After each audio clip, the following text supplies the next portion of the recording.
अधेड़ सास के साथ दुराचार करने वाले दामाद को न्यायालय ने दोषी पाते हुए 10 वर्ष के कारावास की सजा सुनाई है। जिला शासकीय अधिवक्ता प्रमोद पंत के मुताबिक 61 वर्षीय एक महिला नगर के एक क्षेत्र में रहती थी। वर्ष 2021 के मार्च माह में उसके दामाद जजुराली निवासी भरत राम ने उसके घर आकर उसके साथ दुराचार किया और मारपीट की। भरत राम और उसकी पत्नी दोनों अलग अलग रहते हैं, जबकि दोनों के बच्चे सास के साथ रह रहे थे। दुराचार के बाद पीड़िता अपनी बेटी के घर चली गई। अगली रोज सुबह 4 बजे जब वह वापस अपने घर आ रही थी तो भरत राम ने रास्ते में फिर उसके साथ मारपीट और गाली गलौज की। महिला ने बेटी के साथ थाने पहुंचकर मामले की रिपोर्ट दर्ज कराई। पुलिस ने विवेचना के बाद मामला न्यायालय के समक्ष पेश किया।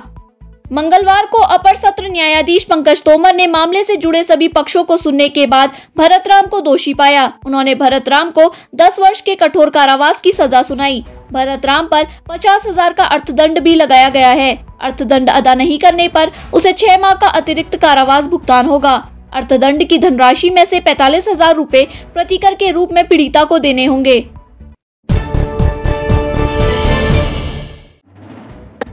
जिलाधिकारी रीना जोशी ने गंगोलीहाट स्थित कस्तूरबा गांधी आवासीय बालिका विद्यालय का निरीक्षण किया। छात्राओं ने स्वागत गीत और छलिया नृत्य पेश किया।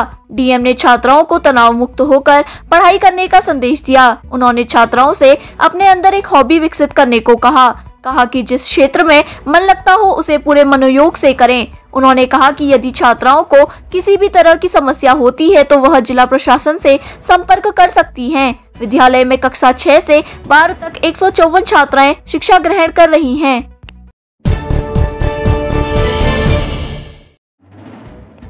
पिथौरागढ़ स्थित नर्सिंग कॉलेज के फेयरवेल में छात्र छात्राओं ने रंग बिरंगे परिधानों में सज धज कर आकर्षक कार्यक्रम पेश किए। इस मौके पर सौरभ मिस्टर और भावना ने मिस फेयरवेल का खिताब हासिल किया। नर्सिंग के तृतीय बैच के छात्र छात्राओं ने चतुर्थ बैच के साथियों को भावभीनी विदाई देते हुए उनके उज्जवल भविष्य की कामना की। प्रधानाचार्य रेणु शर्मा ने जीवन में सेवा भाव से निरंतर प्रगति करने का आह्वान किया। इस मौके पर असिस्टेंट प्रोफेसर आशुतोष कुमार, रीता नेगी, वैशाली आर्या ने भी विदा हो रहे चतुर्थ बैच के बच्चों को शुभकामनाएं दी।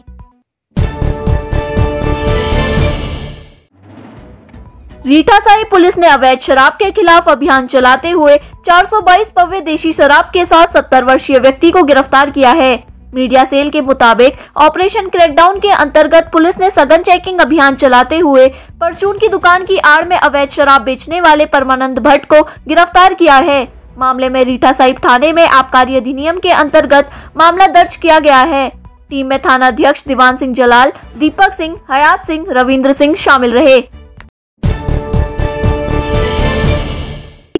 सीमांत क्षेत्र धारचूला मुंशियारी की लचर शिक्षा व्यवस्था के खिलाफ पंचायत प्रतिनिधि मुखर होने लगे हैं। दोनों विकास खंडों से बगैर प्रतिस्थानी के 83 शिक्षकों का तबादला होने से उनमें आक्रोश पनप गया है। बदहाल शिक्षा के कारण चीन सीमा से लगे गांवों के लोग पलायन को विवश हैं। जिला पंचायत सदस्य जगत मर्तोलिया ने मुख्यमंत्री को ईमेल से ज्ञापन भेज कहा है कि चालू शिक्षा सत्र में प्राथमिक से लेकर माध्यमिक तक के विद्यालयों से 83 शिक्षकों का तबादला कर दिया गया। बिना प्रतिष्ठानी के कार्य मुक्त नहीं करने के डीएम के आदेश को दबा दिया गया। कहा है कि यदि सीमांत के स्कूलों में शिक्षकों की 100% तैनाती नहीं की गई तो क्षेत्र में मंत्रियों को नहीं घुसने दिया जाएगा। शिक्षकों के अभाव में नौनिहालों का भविष्य चौपट हो गया है।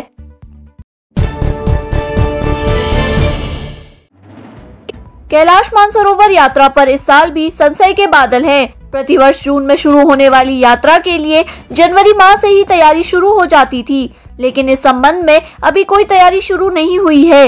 वर्ष 2020 में कोरोना के चलते यात्रा पर विराम लगा था, तब से यह यात्रा ठप पड़ी है। यात्रा में प्रतिवर्ष देश भर से 18 दलों में 1000 यात्री भगवान भोलेनाथ के दर्शन करते थे।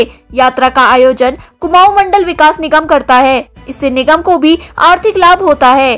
पर्यटक आवास गृह पिथौरागढ़ के प्रबंधक दिनेश गुरु रानी का कहना है कि अभी मानसरोवर यात्रा के संबंध में कोई दिशा निर्देश नहीं मिले हैं। अलबत्ता मई से आदि कैलाश यात्रा शुरू होगी। पिथौरागढ़ के सिलथाम स्थित मेहरा मार्केट में मिल रही हैं सूरत की कीमतों में साड़ियां व ऑनलाइन से भी सस्ता कपड़ा। MS साड़ीज लेकर आया है shooting shirting, fancy ladies suit, वैवाहिक साड़ियां, लहंगा, पिछोड़ा, ड्रेस मटेरियल, कंबल, चादर, तकिया, फॉर्म के गद्दे, तिरपाल, लेडीज स्वेटर, लेडीज कुर्तियाँ। एक बार जरूर पधारें। रिश्तेदार और मित्रों को भी बताएं। Mobile number 9412908643। खबरों को देखते रहने के लिए न्यूज इंडो नेपाल को सब्सक्राइब करें। लेटेस्ट न्यूज अपडेट के लिए आप हमें फेसबुक और इंस्टाग्राम में फॉलो कर सकते हैं। अब खबरों को हिंदी, अंग्रेजी और नेपाली भाषा में पढ़ने और देखने के लिए अभी डाउनलोड करें न्यूज इंडो नेपाल ऐप।